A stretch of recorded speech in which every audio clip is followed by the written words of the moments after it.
All right, Mopar people, welcome back to the channel. I'm just Mopar Joe. Today our 508 finally goes home. And not only is it going home, but I'm gonna drop it off myself. So hopefully y'all will come along for the journey. I need to break it down off my run stand. I got that good old crate made up over there Joe and I made a while back when we dynoed my 400. So I'll get it bolted to the crate, get it stuck in the back of the truck, sealed up, wrapped up, all that jazz. And then you'll get to see its new home. So hopefully y'all hang out for that. It'll be exciting stuff. And I'll follow the build along as it progresses going into the new home. Here we go. We made it out in the beautiful countryside of Arkansas. This is Tinker Garage. And that's the red sled, if you remember it. I got the 360 swapped that a while back. Pretty cool old truck. It's the redneck edition. I have not seen it in a while. And she got a little dirty, but truck moves pretty good. Got the Edelbrock aluminum heads on it. 360. But here is what the 508's going into. And it would be the most unassuming 508 truck out there, I would think. He rescued this literally out of a guy's junkyard. I think they were going to haul it off for scrap.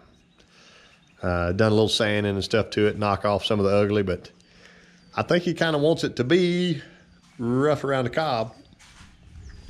And this is, the name of this truck will be Cracker. So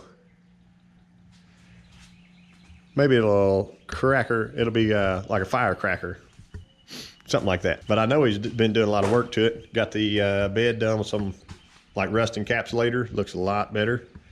The interior, I saw some pictures of that. I'm gonna open the door and show you. If they look in here, they're gonna know something's up. Got a nice carpet back here. Seats are in. All that looks sharp. This was original slant 6 manual transmission truck. Then it had the overdrive transmission in it. Smells new in there. I'll even tell him that. So I think he's working on his door panels. They're cleaned up, painted, look sharp. So it'll be rough around the edges, but have a heck of a power plant there. And this thing ought to be a little street beast. It's going, I know they were working on doing like a rear suspension thing for it, ladder bars or traction bars or something. And here's a Dana 60. I know he's got 2 of them. See the 60 there. This one's got 410s in it. And we've been talking back and forth about cutting it down and getting the right housing ends and brakes and stuff, and get the little 8 1/4 or whatever's under here out, because I was like, man, that 508 would destroy that sucker. But he could put around with it, but you know, when it comes time to lay down the pedal, I don't know how many hard launches, or maybe fine with street tires, but he had some slicks on here at some point. So pretty old solid truck underneath. It just had a hard, rough life on the outside. I'll show you this other side. I don't know if I did that yet. Oh yeah. Like a mailbox or something, just zigzagged all the way down it. Taillights look good. Bumper's nice and black now. So kind of the perfect sleeper truck. It's got a dent on every corner and a door. Every door. It's not really rusty. That's what I know. There's guys out there, like we're in Arkansas, there's guys in other states that they just can't. He's updating front spindles, brakes, all the stuff new in the front. So just, you know, the important stuff's getting redone. Got his bumper black. It's not supposed to be a show truck. It's supposed to be a surprise truck.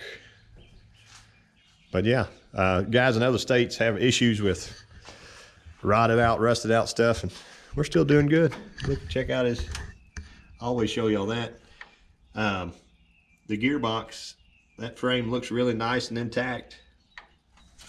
I believe it on the red sled, I ended up having to re-weld that at one point.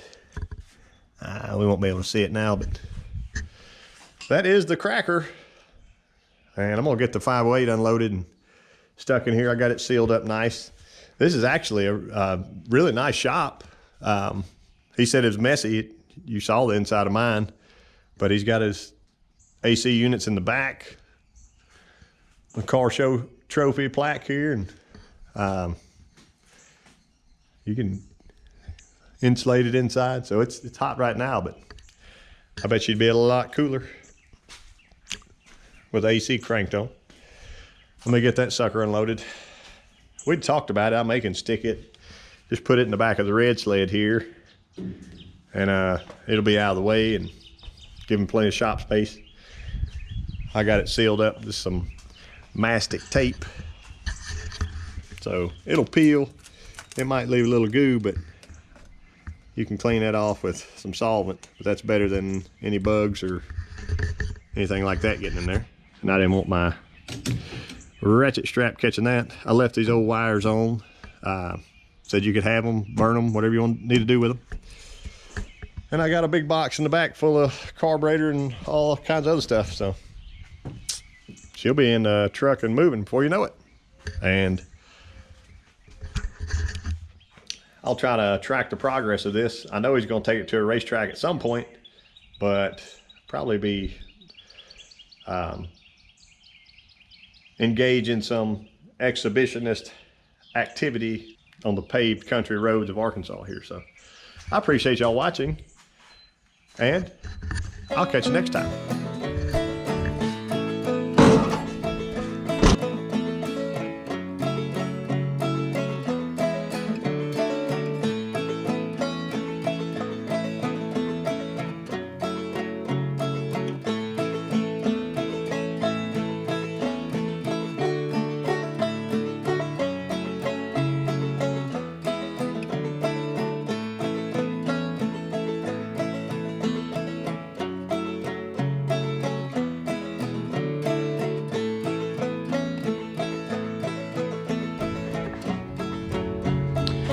And there she goes. The red sled's sitting pretty low now, I'd say. That's a heck of a rake there. Anyway.